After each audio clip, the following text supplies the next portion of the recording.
vous savez la question, quel message vous voudriez transmettre aux générations suivantes dans 100 ans, dans 200, 100 ans?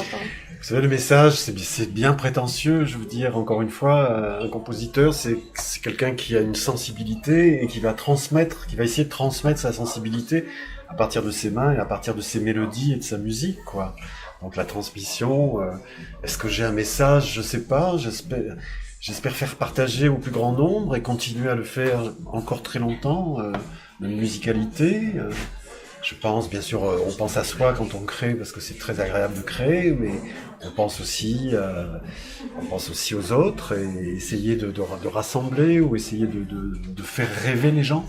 Et ça, quand on a le genre de témoignage que j'ai eu tout à l'heure, par exemple, en me disant vous nous faites rêver depuis 40 ans, c'est extraordinaire, quoi. C'est extraordinaire. Le nombre de gens qui m'écrivent aussi, que ce soit du Canada, des États-Unis, du Brésil, des gens russes ou ukrainiens, et qui me disent merci, grâce à vous, j'ai pu faire de la musique, je suis devenu compositeur grâce à votre musique. Ça, c'est de son vivant, c'est extraordinaire de recevoir ce genre de témoignage, quoi. C'est merveilleux, quoi.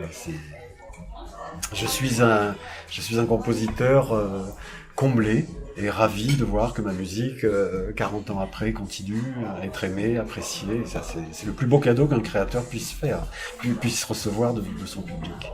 Alors très souvent, les gens disent mais quand est-ce qu'il va s'arrêter ou mais un artiste tant qu'il a la force physique de monter sur scène, ce qu'on reçoit comme amour, bon, on donne beaucoup au public, c'est sûr, mais ce qu'on reçoit en échange est beaucoup plus supérieur que ce qu'on donne encore. Et ça, tant qu'on peut, on a la force physique de le faire, pourquoi s'arrêter? En effet, essayons de faire comme Molière et mourir sur scène. Vous savez, on dit que les musiciens sentent le temps d'une manière tout à fait différente. Comment vous sentez le temps? Est-ce que vous pensez à ça?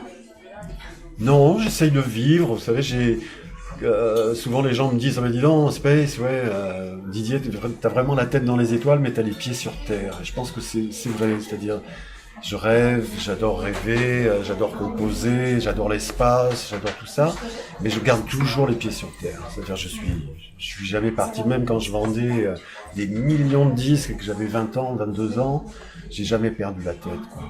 J'avais la tête dans les étoiles, mais les pieds sur terre, ça veut dire j'étais responsable. Voilà. Donc, j'essaie pas d'expliquer une question de temps. Quand on parlait de la question d'avant, du message, oui, quelque part, j'ai voulu transmettre un message, par exemple. En 1987, j'ai créé un album qui s'appelait Space Opera. Space Opera, le premier opéra spatial. À ce moment-là, c'était la guerre froide entre l'URSS et les États-Unis. Donc j'ai demandé au ministre de la Culture l'autorisation de pouvoir faire chanter les chœurs de l'Armée Rouge avec les chœurs de l'Université d'Harvard. Ce qui m'a été accordé en pleine guerre froide. D'accord? Parce que je cherchais, pourquoi le premier opéra spatial? Je cherchais, c'est les Russes et les Américains qui ont le plus contribué à l'espace. Donc, je vais réunir sur ce disque les chœurs de l'Armée Rouge, Alexandrov Ensemble, et les chœurs de l'Université d'Harvard. Et pour ça, j'ai été obligé de demander une autorisation officielle au ministre de la Culture, qui me l'a accordée. Après, j'ai envoyé, fort de cette autorisation, j'ai envoyé un message à M. Gorbatchev, via l'ambassadeur russe à Paris, en lui expliquant que je venais de créer le premier opéra spatial avec la participation des chœurs d'Alexandrov Ensemble et l'Université d'Harvard. Et voilà, et il m'a répondu 15 jours après ou 10 jours après, il m'a répondu par message codé à l'ambassade, je vous souhaite tout le succès par rapport à cette entreprise formidable, machin. Une fois que j'ai reçu ça, j'ai pris un rendez-vous avec le ministre de l'espace russe, à l'époque, Glav Kosmos. Et je suis arrivé à Moscou en disant, voilà, l'espace, c'est notre présent, c'est notre futur, vous avez jamais rien fait pour la musique. Elle me dit, oui, je parle du ministre, hein. Oui, monsieur Marvailleux. Voilà, je viens de finir Space Opera, le premier opéra spatial, et je trouve que ce serait formidable de continuer mon message et de l'envoyer dans la station Mir. Avec le lecteur de CD et 2 petites enceintes. Et il m'a dit, oui, c'est une très bonne idée, ça m'intéresse beaucoup. Et je dis à la fin, une fois que ce sera diffusé dans la station Mir, je voudrais que ce lecteur de CD avec le premier opéra spatial et les 2 petites enceintes soit satellisé dans l'espace en un signe d'espoir et de communication. Et 15 jours après, je suis rentré à Paris. Je vais laisser, parce qu'il fallait qu'au gramme près, ça doit être pesé. Et 15 jours après, j'ai reçu un fax de sa part en disant remise de telle date aux cosmonautes soviétiques qui vont emmener Space Opera dans la station Mir. Et ça a été fait. On a fait, après une fois de Paris, un duplex avec la station Mir où ils ont diffusé ma musique.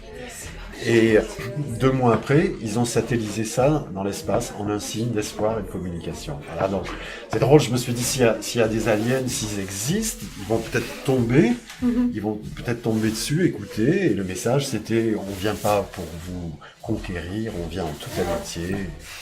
Voilà, mais bon, c'est plus quelque chose pour me faire plaisir qu'un réel message. Oh là là.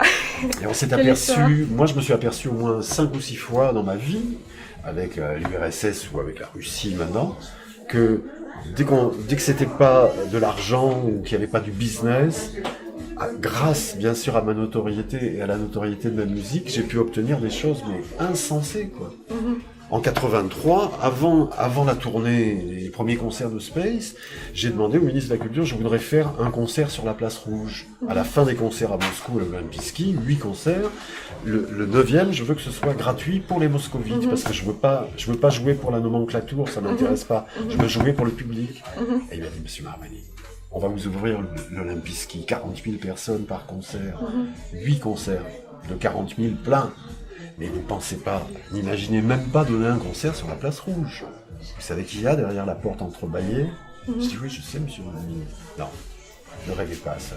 Et 8 ans après, j'ai obtenu les autorisations de monsieur Louchkov, le maire, pour être le premier à donner le premier concert sur la Place Rouge. Et je me suis retrouvé à 50 mètres au-dessus du sol, dans une grue. Il y avait 400 000 spectateurs sur la Place Rouge. Et quand je suis monté là-haut, j'étais à 50 mètres au-dessus, j'y suis arrivé. Ça semblait complètement fou pour eux de faire un concert sur la Place Rouge, et j'ai été le premier, quoi. Donc, il y a des choses comme ça qui sont extraordinaires grâce à ta notoriété s'il n'y a pas de business. Il y a 4 ans, j'ai fait un concert, j'étais à Loujniki Stadium, à Moscou, avec Space, concert, 40 000 personnes, hein. Et mon copain m'avait dit, tu as une idée, parce qu'il y a un cosmonaute italien qui va monter dans l'ISS, International Space Station, et il est musicien. Et le lendemain, je l'ai appelé en lui disant, oui, j'ai une idée, qu'il prenne un synthé, et on va faire un duo, un duplex avec la station spatiale internationale, pendant que nous, on sera à Moscou, et lui à 400 km de là. Et ça s'est réalisé. C'est-à-dire que j'étais en concert, et tout d'un coup, on avait mis une lumière backstage, enfin, hein, et donc ça voulait dire qui nous appelait. Première fois, ça a été coupé, on a fait ça. Deuxième fois, 2 lumières coupées, et la troisième fois, et c'est passé, vous tapez ISS Didier Marouanier Space, et vous avez l'interview la liaison spatiale en direct, et on s'est mis à jouer, et Luca Parmitano, le cosmonaute italien, on a joué Magic Fly ensemble, lui à 400 km et moi à Moscou. Ça, c'est des rêves, c'est des trucs, si vous deviez financer ça, c'est de la folie, quoi. Ah, oui. Et par l'amitié, par la notoriété, par la fidélité, il y a des choses folles qui se passent, en tout cas en ce qui me concerne, et je suis très comblé. Et vous voyez comment les générations changent. Bah oui, vous savez, moi j'ai connu des salles de 40 000 personnes, à Kiev, le Palais des Sports, où il y avait 8 000 personnes, les gens n'avaient pas le droit de se lever. Moi, il y avait quand même certains titres qui étaient bien dance et tout ça. Les gens, il y avait autant de miliciens pratiquement, il y avait 3 000 miliciens au Palais des Sports, à Kiev, qui faisaient Sadit. Ils n'avaient pas le droit de bouger. Et à ce moment-là, je me suis dit, ok, je vais faire un medley rock. Ce qui n'est pas ma musique, quoi. On a fait tout d'un coup, on changeait tous les jours la place du morceau pour que les miliciens ne sachent pas, ne soient pas au courant. Et une fois qu'on commençait Blue Sweet Shoes et à medley rock, les gens étaient debout, c'était fini. Les miliciens ne pouvaient plus les faire asseoir. Mais à l'époque, personne n'avait le droit de se lever. Au jour d'aujourd'hui, quand je donne des concerts, que ce soit en Russie, en Ukraine, en Biélorussie, je veux dire, il y a des mômes de 16 ans, 15 ans qui sont devant, qui connaissent tous les titres et qui dansent. Donc il y a eu une évolution, pas forcément de la jeunesse, mais bien sûr une évolution déjà de la société. Mais ça, c'est l'organisation. C'est l'organisation, mais c'est la société qui est devenue plus permissive et que on n'était plus en 1983 dans un pays communiste, répressif, qui voulait maintenir l'ordre, alors qu'il n'y avait pas lieu, ça se passait partout dans les pays européens où les gens étaient debout et puis dansaient, riaient, s'amusaient, quoi. Maintenant, la nouvelle génération, je veux dire, ils connaissent, quand ils connaissent, ils connaissent. Ils réagissent à chaque chanson, ils connaissent, quoi. Ça, entre 15 ans et 18 ans, ils sont debout comme ça, quoi. Enfin, comme partout dans le monde. Et vous voyagez, vous communiquez avec les gens qui vous écoutaient il y a 20 ans et qui vous écoutent maintenant. Est-ce qu'il y a c'est sûr qu'il y a les différences, mais vous les remarquez, vous pouvez comprendre qu'est-ce qui s'est passé avec le coup de temps. Non, en fait, parce que les gens, quand ils écrivent, moi, j'essaye de prendre de mon temps. Alors, il y a pas beaucoup d'artistes qui le font, mais j'essaye de prendre de mon temps pour répondre personnellement, par exemple, sur mon Facebook. Je réponds. Alors, je prends tant de temps, tel jour, et je réponds personnellement. Et les gens ils n'ont pas l'habitude, ils le croient pas au début, et puis bon, ils vont dire que c'est moi quand même. Et voilà, maintenant, leur préoccupation, c'est de savoir pourquoi j'ai mis une photo avec Paul McCartney. Enfin, pareil qu'il y a 20 ans, où les gens voulaient savoir, enfin les fans, ils veulent savoir plus de choses, parce qu'ils sont intéressés par votre personnalité, par votre musique. Il y a un attachement, il y a une amitié, même si elle est virtuelle, qui se crée quelque part. Et comment vous avez... Еще про Женю вопрос. У нас 5 минут. Il a dit qu'il y a 5 minutes. Une petite question. Comment avez-vous fait connaissance avec Genia et est-ce que c'est passé depuis longtemps? Genia, je l'ai rencontré, il avait 6 ans. J'étais en concert au Palais des Sports de Kiev. Il est passé derrière, je ne sais pas comment, avec ses parents. Et ses parents m'ont expliqué, il avait 6 ans, non ils m'ont expliqué qu'il avait appris la musique seulement avec la musique de Space. Et qu'il me jouait sur une table en bois, il me jouait... Je voyais que les mains, c'était les bons doigts qui jouaient. Je dis, revenez demain, ils sont venus à l'hôtel le lendemain, il m'a joué 10 morceaux, parfaitement. Il avait 6 ans. Et je lui ai dit, écoute, Space c'est bien, mais il y a quand même Beethoven, Chopin, il faut que tu joues ces virtuoses. Et quand tu seras devenu un virtuose, toi, je te promets que je t'emmènerai jouer avec Space. Et 6 ans après, il m'a envoyé une vidéo. Il était devenu un virtuose parce qu'il avait travaillé comme un fou.